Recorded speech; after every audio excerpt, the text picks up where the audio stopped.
Hello, everyone, and welcome to the session, Strategic Imperatives in Cyber Defense Operations. My name is Carl Wright. I'm the Chief Commercial Officer at AttackIQ. As a Marine, it's my distinct pleasure to introduce the esteemed speaker. They'll be joining us today, Lori Reynolds, who's retired as a Lieutenant General after 35 years in the United States Marine Corps. Her service culminated as the Deputy Commandant for Information, a newly established Deputy Commandant that recognized the growing importance of information, cyberspace, and the digital technologies and new warfighting domains of space and cyberspace. During her career, she commanded Marines at every rank, including command of formations in Iraq and Afghanistan. In the last 6 years in the Marine Corps, she was a member of the Marine Corps Corporate Board responsible for planning $50 billion annually to support United States Marine Corps missions and capability development globally. Her executive responsibilities include Deputy Department of Navy Chief Information Officer for the Marine Corps, Deputy of Cybersecurity, and Director of Intelligence. Lori earned a BS in Political Science from the United States Naval Academy, an MS from the Navy War College, and an MS from Army War College. She has voluntarily served as the chairperson of the Board of Sea Service Leadership Association and is a member of the Armed Forces Communication Electronics Association. She was also awarded the Ellis Island Medal of Honor in 2020 and was the inaugural recipient of the Admiral Grace Hopper Award at the National Defense University College of Information and Cyberspace. Welcome, General, and thank you very much for joining us at the Purple Hats Conference. Thanks, Carl. Really great to be with you. I look forward to the conversation today. Well, so do I, and I'm sure so does our audience. So, General, we've seen kind of a significant uptick in activity. The frequency and the severity of cyber attacks are increasing exponentially.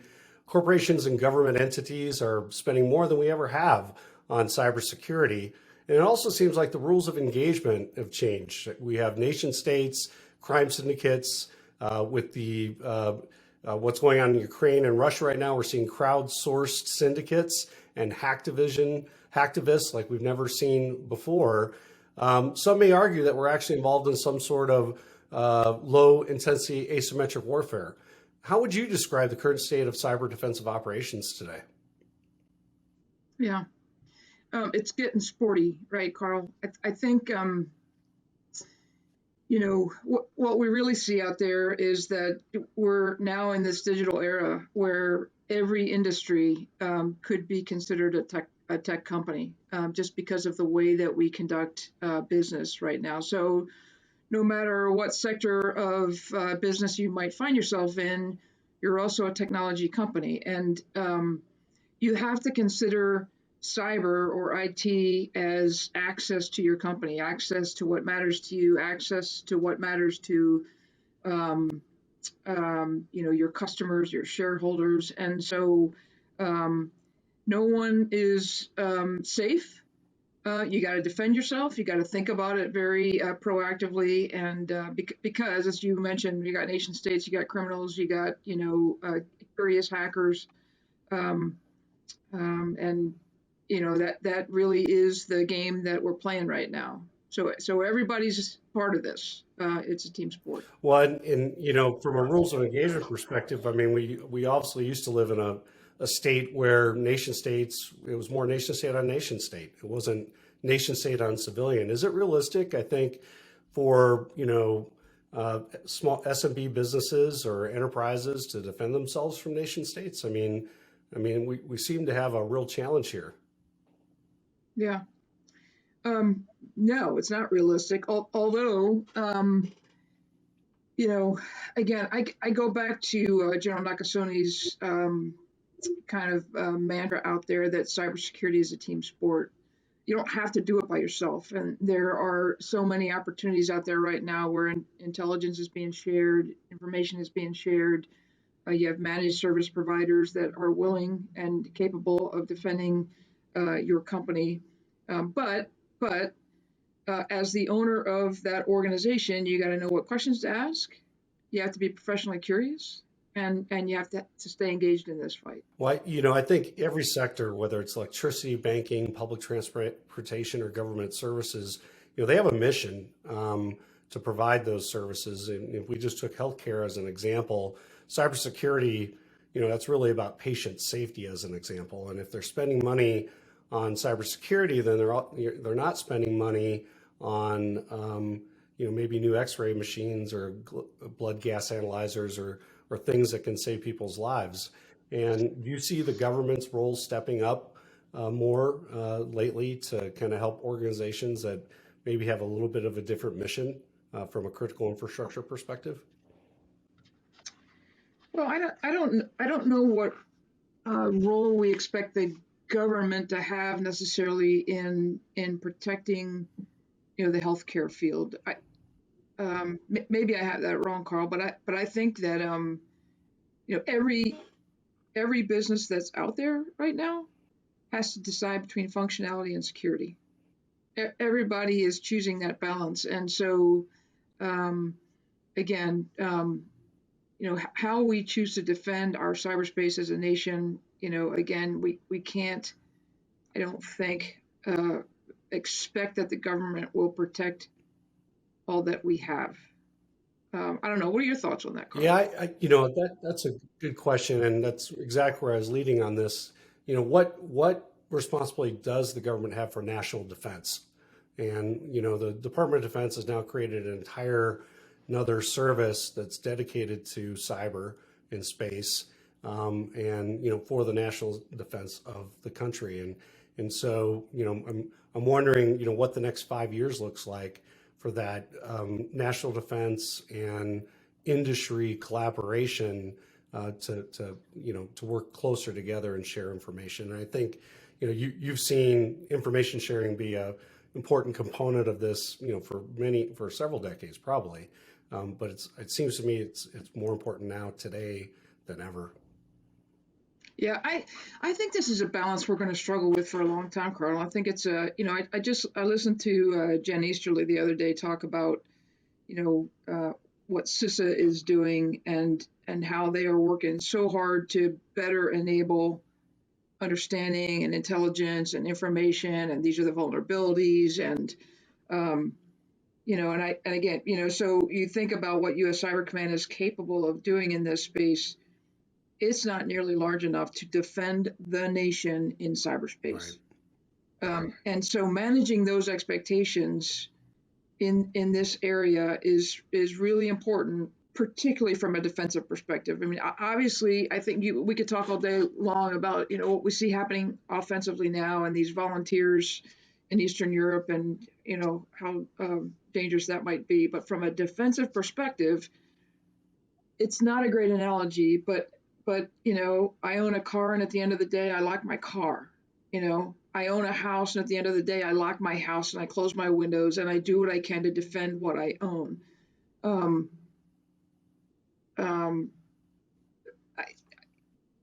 I think we're at that point, and even in my experience in the Marine Corps, it's been a journey to get other folks to understand how important this idea of cybersecurity is. And we could talk all day long about that, the DoD sector, if you will, because so much still has to be done to kind of imbue a culture of cyber readiness. But I think this is going to be a public-private partnership. And the more that we can do to bring public and private together to defend what matters to our nation, that's the art of the deal. I am encouraged, by the way, with some of the things that I see happening. I'm really encouraged by what I see CISA doing. I'm encouraged by what NSA is doing in collaborating more freely and openly with industry and academia, the academic relationships that Cyber Command has created. So there's so much good that's going on. But we're all in this together. And, if you're an executive out there and you are in one of the, certainly one of the critical sectors, if you're not already curious about cybersecurity of your, industry, then now is a really good time to get started. No, I think that's a super important point. And when we think about capability maturity models of organizations, and we often think about what their mission is and what they're focused on. But there's also something to be said about senior leadership and them understanding the risks of the business, understanding the term cyber readiness or other terms that could impact their business from a continuity of business operations perspective, and being able to ask the right questions. Have you seen at your level in both the commercial and government organization, senior executives and leaders better understanding the problem space? I think it's a journey, and I think we're getting better. I'll start in my time in defense. I think several years ago, I personally had commanders, commandants who kind of understood that this was important and trusted me to make the right decisions. One of the challenges that we have as people who kind of understand some of the technology is, talking past our executives, and trying to put it into plain speak so that folks really understand the risk. And you said that word risk. It's just all about understanding and managing the risk to the mission at the end of the day, whatever the mission is, risk to mission. And so those are the terms that people who in technology have to use with executives, because they hear risk to mission and they, ears perk up. I think I've seen a couple different things, honestly, Carl, in my time as, now a retired Marine, as I talk more and more to industry and the financial sectors and others. In some places, we have the IT specialists buried, 3, 4 echelons deep. In other places, I've seen it where they have direct access to perhaps the treasury officer or the CEO. I personally think that one of the first questions that you have to ask yourself, and we even had to do this in the Marine Corps, is in this era that we find ourselves in, where the environment is what we already said it was, where you have so many people coming after you. Are you organized properly to defend what matters to you? So we should not take this for granted. Sometimes you find that you're not organized. We found in the Marine Corps, we weren't organized to properly defend the network. We did not have a culture of warfighting on the network, and that's obviously that's a military term, but again, going back to risk to mission. If you're a CEO, if you're exec in some industry out there, if you don't think that your ability to communicate or that cyber terrain is not essential to you, have to adopt a mindset of warfighting that says, I am going to defend vigorously this space. And if that's not your culture, then be careful, right? Because that mindset as an executive trickles down to how you fund it, the decisions and how they're made. And so, when disaster happens, are you organized to kind of respond to that? And so it feeds everything. It feeds all your response actions. So, I would start with culture, and I would say it's kind of uneven in what I've seen. I agree completely. Look, I've been saying for 5 years now that corporations are at war. They just don't know it, and they don't talk like it, and they don't fund it. And they have an obligation, both fiduciary as well as other, to provide business continuity of operations. And I think we're getting better. I think that senior executives are understanding more the threat and the risks of the business. They need to do more. They need to learn more. But I also think that cybersecurity operators have not done a good job of communicating effectively to the board or to senior leadership, not speaking the same language that they do. We tend to be too technical and not kind of translating what the business outcomes could be if we do something or we don't do something. So it seems like we have a lot of learning to continue to do. Life is probably going to always be an evolution of continued learning if we do it right. But it seems like this is a two-way road that we need to do better on. I totally agree with you. And if you're the person who is speaking to the exec, to the C-suite, you got to find a way to put this into the language that the executive understands. And again, that's why I use language like risk to mission. So these are the things that any any leader would understand, okay, my mission is at risk if I don't do these things. And then there's, Carl, there's always that thing of never overselling the risk. The risk is what it is. How do you best lay that down to a boss in a way that's consistent, that is understandable, and then if you have to go deeper about how is that a red risk and not a yellow risk or a green risk or whatever way you decide to do that.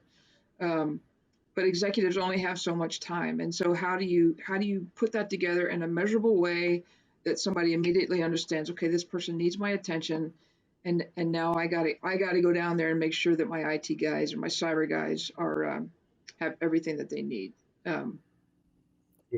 Yeah, absolutely. Well, let's jump into operations. And so, do you see in cyber defensive operations, are they are we manifesting fast enough the changes that we need, or do you feel like cyber adversaries are setting the current tempo? I mean, are we too reactive still, or how do you see that changing? I don't, I think the advantage is always to the attacker, right? And so I think that the art of the deal here is, building, if you can, um, building with cybersecurity in mind or building with cyber defense in mind, so that we're not constantly chasing the next best tool.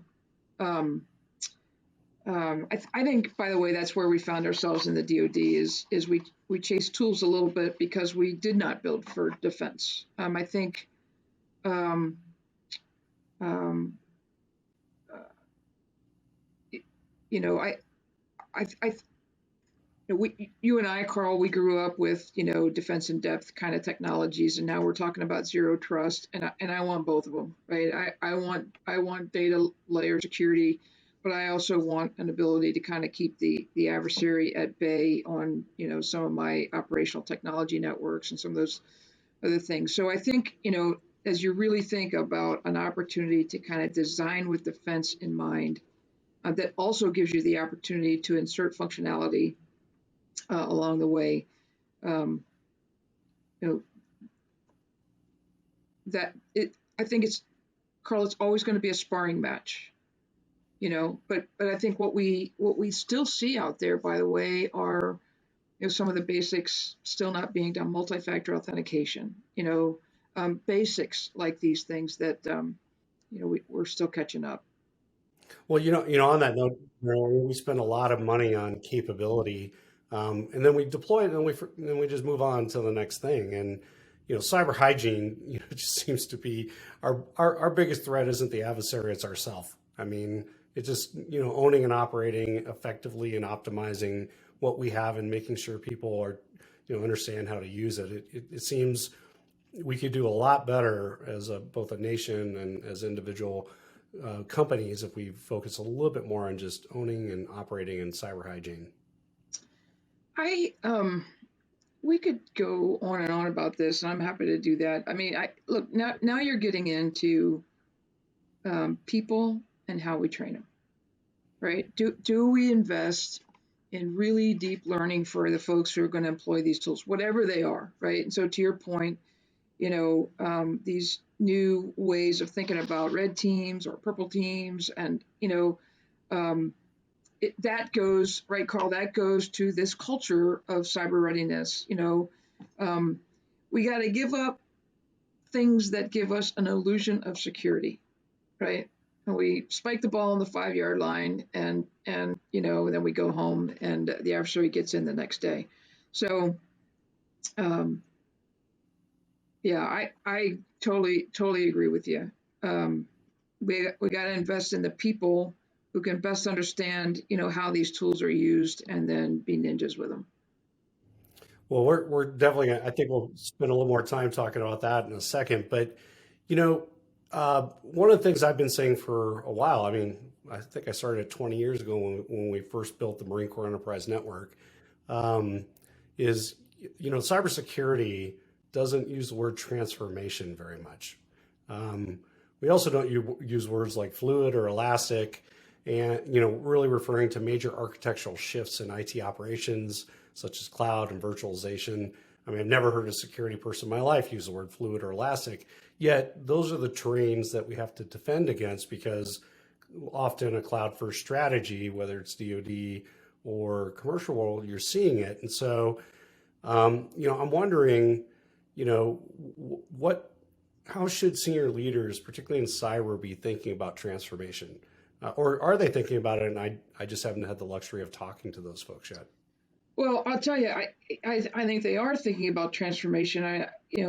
My last year, in DoD, we were making the move to, cloud-based IT with a major vendor, so all of us, all the services at the same time were trying to figure out, so keep in mind, this was COVID. We were coming out of this kind of temporary commercial virtual remote capability that Microsoft had given us. It's basically 365 Think Teams, and so Think Teams. That they gave us Teams in a kind of a temporary kind of cloud capability, and then that gave us breathing room, right, Carl, for all of us to think about how do we accelerate our move to, in this case, Office 365 or Microsoft 365. And so we worked together under, the DoD CIO, trying to think through, from a security model first, thinking most securely about cloud and how many tenants and how do the tenants work together and so forth. That is probably at least in my lifetime, the first time that I think all of the services worked together to transform how we provided capabilities globally. And with the Cyber Command was involved in it. We red teamed, we purple teamed, we did all the teams, and as we thought together about how to, it was transformative, if you will. I don't know that we, again, going back to the people part of that we really thought through the people side of this and how to keep our folks trained and what it meant to be defending in the cloud and so forth. So keep in mind, Carl, that, for, those of you who don't have a defense background, I mean, you only really get one shot at this, major changes like this in the DoD because of the immense costs as you're competing with so many other requirements of the department. So I don't think that's unlike other industries who are making, these strategic decisions. But I would say that is the first time that I really participated in something that was transformative. And hopefully that enables us to get to, more quickly to this zero trust capability that we're all talking about. But it's a little bit, you gotta measure 3 times before you cut, in that kind of environment. Yeah, absolutely. I mean, the coordination has got to be pretty significant. One of my questions for you is, with your experience, how to better design to be effective for tomorrow instead of always being reactive to today's threat. And it's obviously a loaded question, but is there a way you think about this problem space when it comes to future proofing or investments that you're making, that are going to pay off in the next 2 to 3 years? Yeah. Well, I certainly think that, things like zero trust that gives you a better opportunity to kind of build in a more resilient kind of way as you're securing at the data layer. I guess I would offer to you this, Carl, not necessarily the technology, but there's so many things around the technology that we have not, certainly in the department, gotten right in the past. For example, more and more of our critical capabilities have IT embedded in them, and there's this idea that as you think about sustaining those capabilities longer term, are you organized properly? Are you funded properly to sustain those capabilities over the life of that piece of equipment? I would say that this is a work in progress. If I'm being as optimistic as I can be about this, that is a work in progress, because it's not just about your administrative network. It's about your operational technology, whether it's a truck or an HVAC system or something else. Are you building it to be properly sustained over the life cycle of that capability? And I, from a cyber perspective, we have a lot of work to do in that area. Um, um, so again, it goes back to organization, it goes back to funding models, it goes back to how you measure the total cyber readiness of whatever that technology might be. Um, and to your earlier point, thinking about that before you even lay in that first contract would be a really phenomenal exercise for folks, because after the fact, it gets really hard, it gets really expensive. Right. I mean, we had the bill, you and I caught up a little bit before the session and, um, around top strategic imperatives. And I think we keep coming back to people as one of the top strategic imperatives are people. And, one of the things that we talked about was the impact of sustained operations. And I think, we're talking a little bit about Log4j. Can you, in your words, can you tell the audience a little bit how you think about that? Yeah, yeah, I think I was talking to a few different um, folks in industry. This was in the financial area around Christmas time when Log4j was happening. And the thing that was just on my mind was, here it was Christmas time. Um, you know, all people really want to do is, be able to go home, and yet we have this Log4j vulnerability, which, as you think about it, so difficult to kind of mitigate those kinds of vulnerabilities, to really have an understanding of where it is. Are they already in? Are they somewhere in my network? And first finding the vulnerability, then mitigating it, and then having some understanding that you've done the job. And it struck me, Carl, that across the IT space, there were just scores of people who were just laboring with this burden.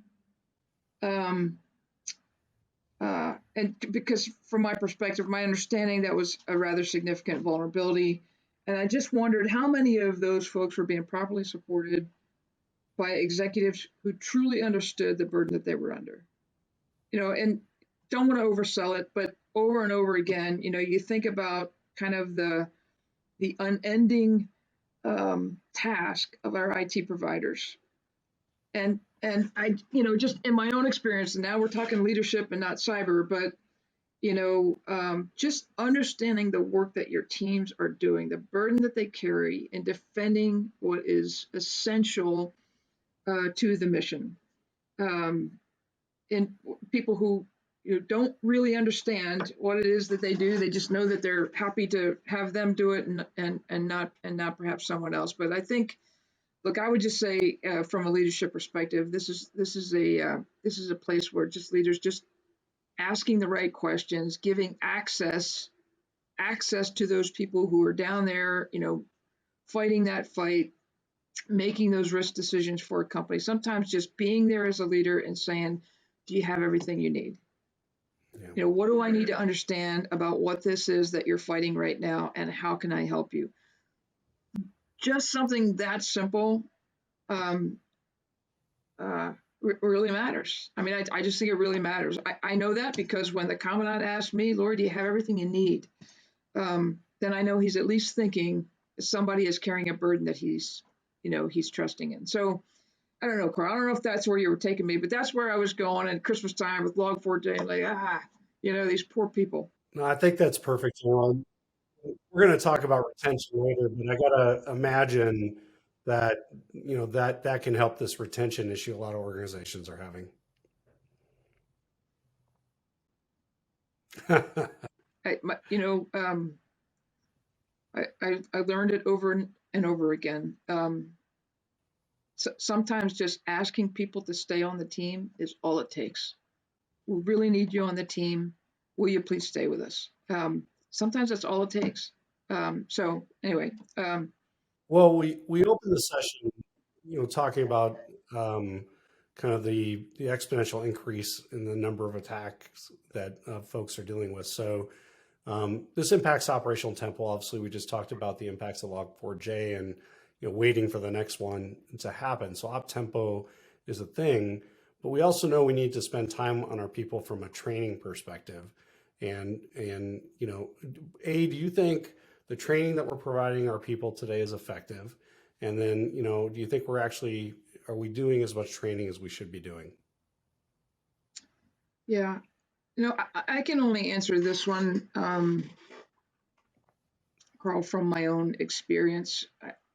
I would encourage executives and leaders out there to ask these questions inside their own organizations. My experience inside the Marine Corps was that we weren't.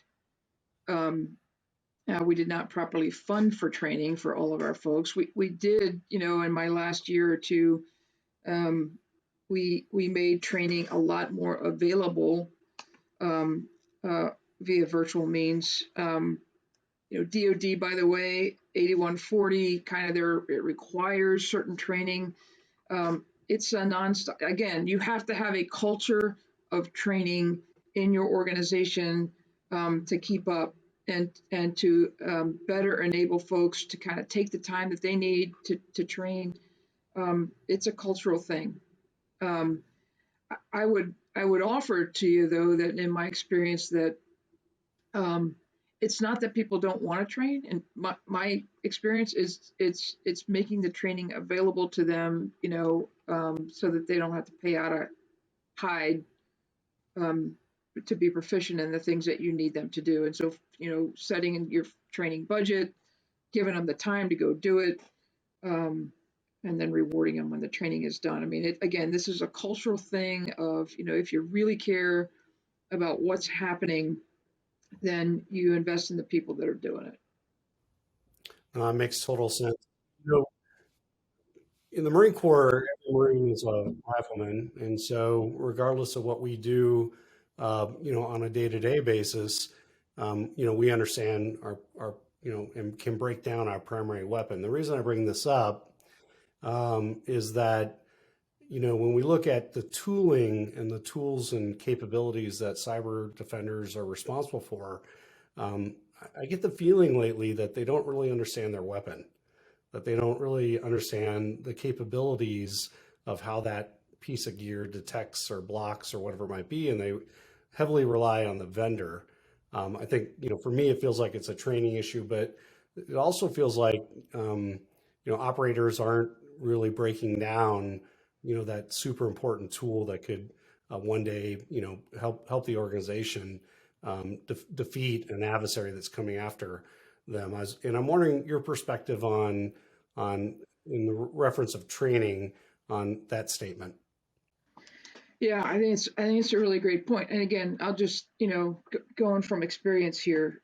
One of the most frustrating things I think that I saw as at the Marine Corps level was just what you say, right, Carl? We would buy some new tool, and then what we and it look again. This goes back to organization. I think the more tools you buy, the more training you need, or the more tech reps that you need to run those tools for you. And then if you're not careful, you walk into your IT center. In our case, it was the cyber operations group down there in Quantico. You go in and you see all of these tech reps representing their tools, and I can't go to war with them, right? I can't, right? So to your point, right, Carl, from a Marine Corps perspective, it sometimes it goes down to what is your theory of defense, and then how do the tools help you with that? You have to build a theory of defense, if you will, that you can actually do it with the manpower and the organization that you have, or you have to adjust your manpower and your organization, right? But too often we find that we just throw new tools at the problem without thinking about the organization, and now you have bought a tool that requires a tech rep to in every network operations center that you have. So again, all of that has to be considered as you think about the life cycle of what it is that you're buying and um, uh, and how you intend to employ that.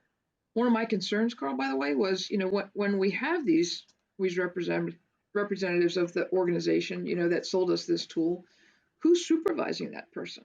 Who knows enough to know that what that person is doing is what we need them to do? And so, from a management perspective, there's an issue there as well. And so, um, but it also, how do you? We also didn't experience, we didn't have an opportunity where we could take the tool off of the network and really spar with it, if you will. Which is also a challenge. Like, how do you really make sure that your IT folks are really proficient with the capability before it's part of your operational technology, um, and and so it's the sport that we're playing, but it, uh, Well, that really leads into the process, and we talked about transformative things that are happening, and certainly the cloud first strategy is a good example of that. And so now we have organizations that are transforming and moving to this new terrain that we know they don't understand very well. Otherwise, we wouldn't see so many S3 buckets left open and massive amounts of data being taken because somebody didn't configure an S3 bucket correctly in AWS, right? So I think our adversaries know that anytime we do anything transformative, that means we're going to have people that are not very well trained, and this is probably an area that they focus. Is that your experience tell you that as well? I think, Carl, again, it goes back to, as you are making these steps into these transformative kind of new capabilities, you really have to think it all the way through, right? How am I going to operate in this new environment? Is the training right? Is the organization still right? And I keep going back to organization, Carl, because I recognized in the Marine Corps that we were not properly organized to fight the network, right? We had to change that. We had regions of our network that didn't report to a single person who could understand the entire environment. So we had to change that. Very emotional, very hard, but it had to be done. So is your organization right? As you're thinking about this transformative technology, do you have the proper training for that? Is decision making, who can make decisions and at what level in that environment in this new technology? Um, and then do you have the right partners, right, Carl? I mean, look, we see DoD going to cloud. Get it? We have to go to cloud. We have to have high velocity compute so that we can better enable these greater technologies like artificial intelligence and machine learning and so forth, so that we can let machines do what machines do and let people do what people can do best. But that requires that we have new partners in this space. And so, as you have new partners, how do you engage with them? What are they going to do? What's my responsibility? How do we work together? How do we share information? All these things are things that you got to think it all the way through. Um, and that, number one, allows you to choose the right partner. But also, I think you have to test it in what is going to be its most um, uh, just the most difficult environment that you think you're going to have to employ it in. So it's a heavy lift, if you will, to go into these new transformative capabilities. But so you can't leave it just to your IT professionals, right? This is a partnership with the folks who have to really understand these decisions that are being made. And I think understanding just what questions to ask at the right time is kind of, there's an art to that. Um, so okay. When we think about process, I mean, that's a big word. There's a lot of things that get wrapped up into you know uh, focusing on processes and organization so you can bring rigor to various aspects of supporting the mission. And you and I in the past we've talked a lot about acquisition and life cycle management, and how that, that's such, that's the beginning of the journey of the capability, right? But it's just the beginning. And it seems to be, when we look at the commercial world, and I don't know what the statistic is now, but at one point I'd read that over 60% of IT deployments fail. And it's usually because of product management and program management and things like that. But can you talk a little bit about, from a cyber-centric perspective, acquisition lifecycle management? We've talked obviously about training and the importance of training and ensuring that people can operate it. But is there any recommendations that you make to senior leaders on how to think about this and how to do it better?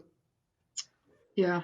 I would just say you have to think it all the way through. So look, the more technology is available to companies, the more technology that is available to DoD, the more that we find that IT is embedded into things that you might not expect to see IT embedded in, but it is. And so it goes back to something that I mentioned a little bit earlier, which is, okay, if I'm going to now, the network itself is easy enough to understand and how you get organized for that. But when you think about operational technology or,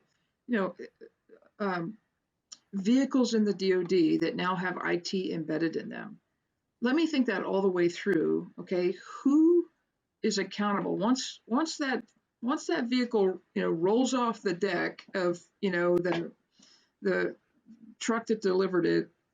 Now, who is accountable for the IT security of that truck? We have not. I think this is a work in progress, right? So who's accountable for the life cycle cyber readiness of that vehicle? Is it the maintenance guys? Is it the folks that do the administrative network? So do you put the cybersecurity understanding in down in the maintenance guys? I personally think that we will probably never have enough IT specialists to really be able to hit every sector. But so there's kind of a general understanding that needs to happen across all of these sectors to understand that cyber, again, it goes to this readiness, this resilience. We got to be thinking about how do you,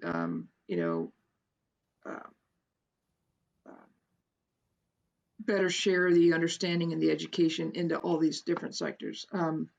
It's a big challenge. Well, that really starts talking about massive explosion of OT, IoT, right? And more and more, I think we're more interested in measuring the effectiveness of our security programs or our cyber defensive operations, right?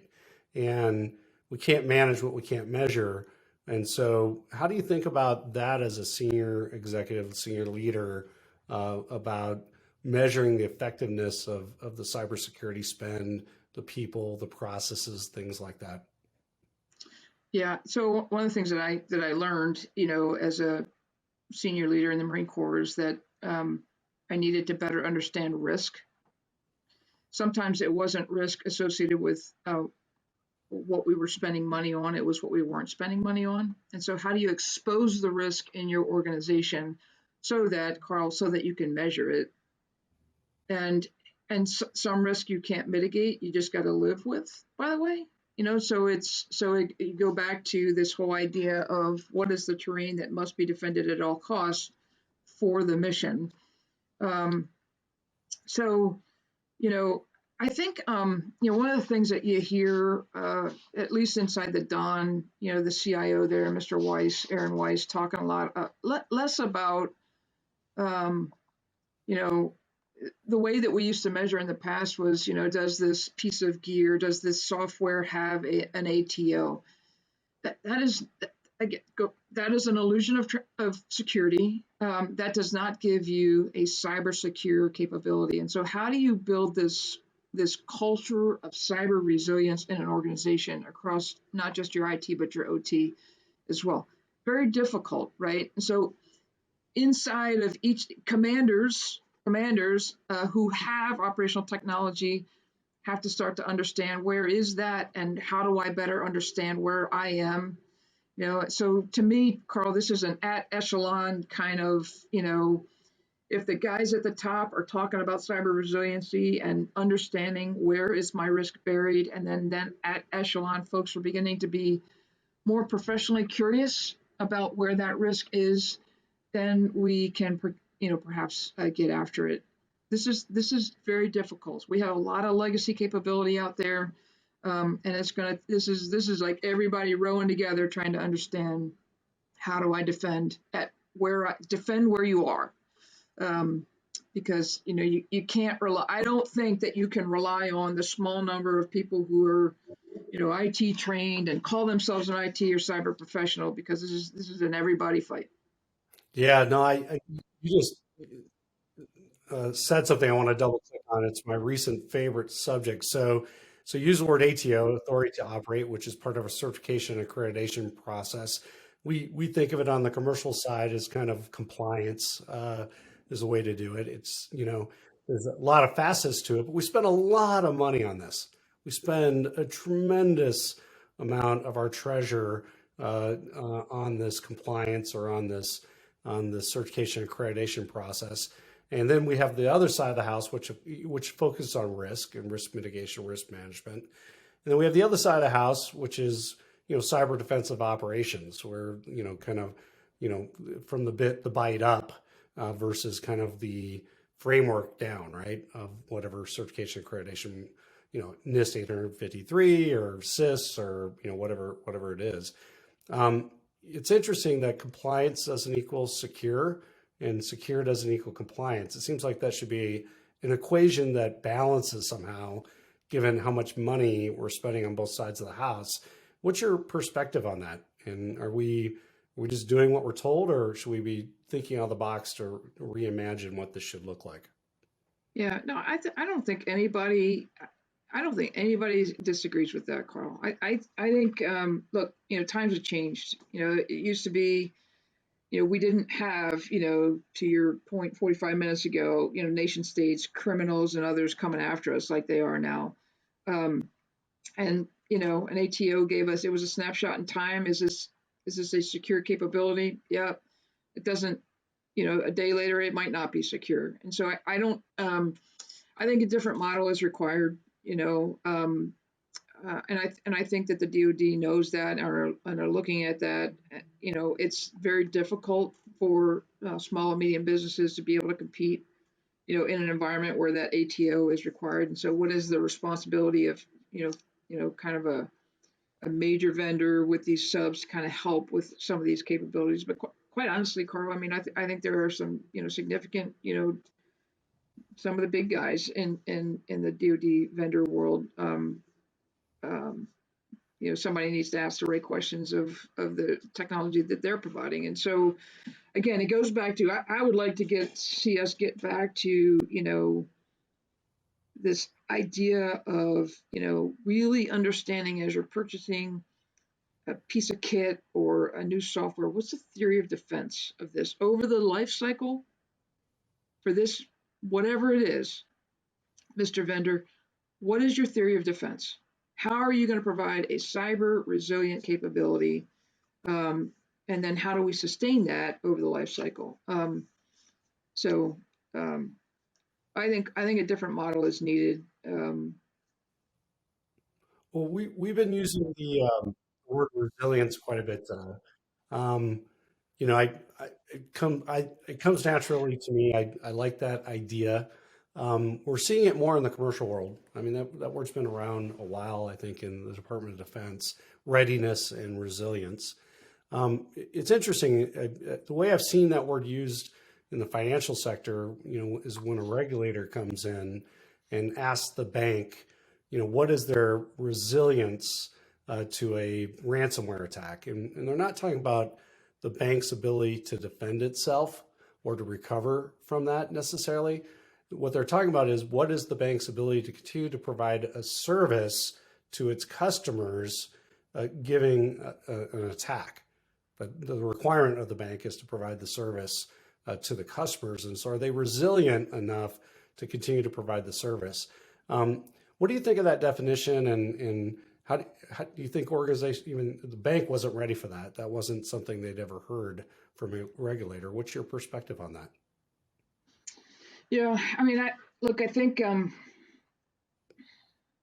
certainly from the line of work that I grew up in the defense world, you have to be able to fight hurt, right? And so, understanding, if you will, I mean, ransomware is one thing. If it completely debilitates your ability um, to operate, then you probably need to rethink your readiness.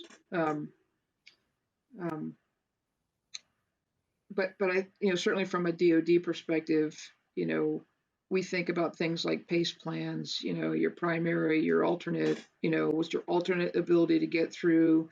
Your contingent. So drilling those things and turning off that major bandwidth capability that you have perhaps, and just thinking through that. We train for that. We try to fight hurt in our exercises and so forth. And by the way, I think we're getting better at really exercising that way. But I don't know how industry does that, Carl. I got to tell you, I think that this is one of those things, though, where if you're an executive and you imagine that day when all of your data has been owned by some hacker, and you have this ransom, where are you? What are you doing? What are the questions that you're asking? What are your options? Have you thought through what those options are? Um, you know, um, we see what's happening, I think, in Eastern Europe right now, and I would say to everybody who owns a network out there, or don't let this crisis go to waste. Um, you know, plan through, what the worst that could happen, and so that you're more prepared for it. You'll never be ready for it. You can be more prepared, though. No, absolutely. The train like you fight, right, is a word that we use obviously often in general. Organizations are spending more on testing, red teaming, whatever color team you want to call it. Um, but it involves a lot of very expensive people.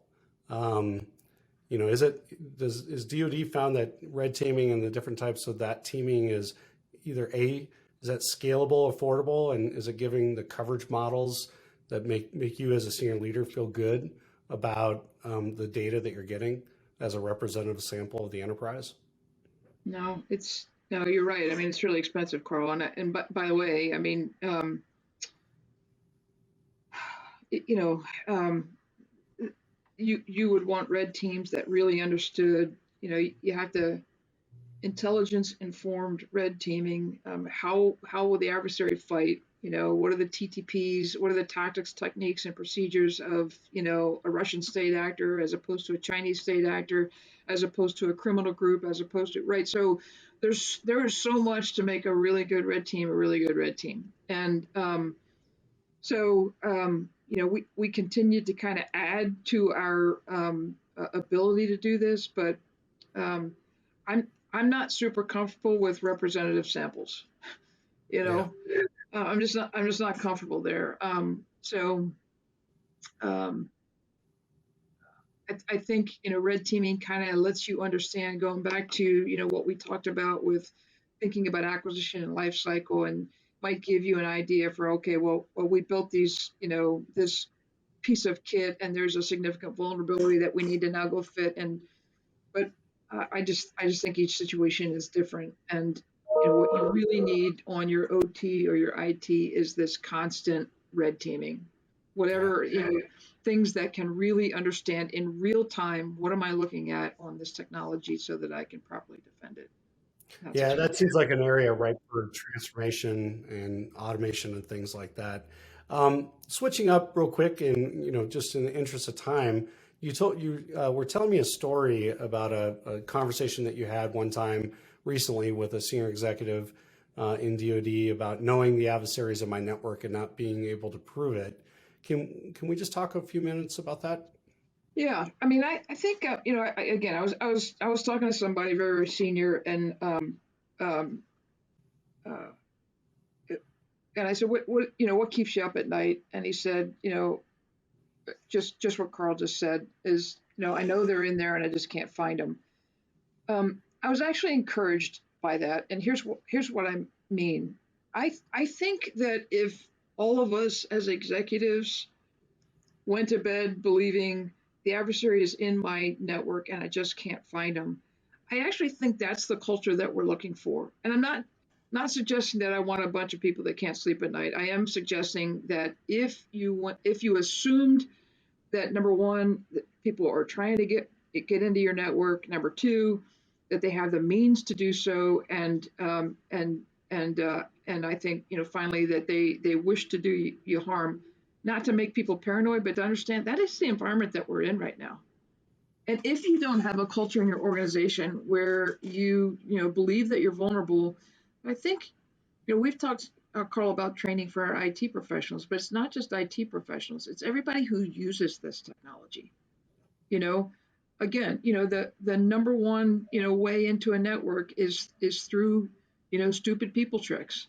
And so if we don't continue to imbue this sense of protect this terrain at the executive level, then to the earlier discussion that we had, then at echelon people won't have that professional curiosity to be able to balance security and functionality to provide the best capability for shareholders and folks. And so it's a cultural thing. I was actually more encouraged by that than I was dismayed, because I think that's the culture that we need today. Yeah, it definitely denotes awareness. And I think, we can start with awareness and build from there for sure. Yeah. Yeah. So last question for today, General. What guidance would you give or leave with any senior leaders from the session today? Yeah. I mean, again, this is easy, basic stuff. Go visit your IT teams. Ask them what they're working on. Ask them what keeps them awake at night. Ask them if they have everything that they need. Have a relationship with those folks because they are defending your terrain every day. And if they don't think that you care, and if you're certainly on this thing, that then you care. But sometimes it's just the easiest things, Carl. It's just the easiest things that will really make a difference in the culture of an organization. So ask the next question and the next one after that. Sit down next to them and say, show me what you're doing. Teach me why this matters to me. And it will speak volumes to them. Well, General, I just want to say thank you so much for your time today, as always, and I really appreciate you taking the time out and being with us today. It was fun, Carl. Good talking to you. Thank you. Yes, ma'am. Thank you.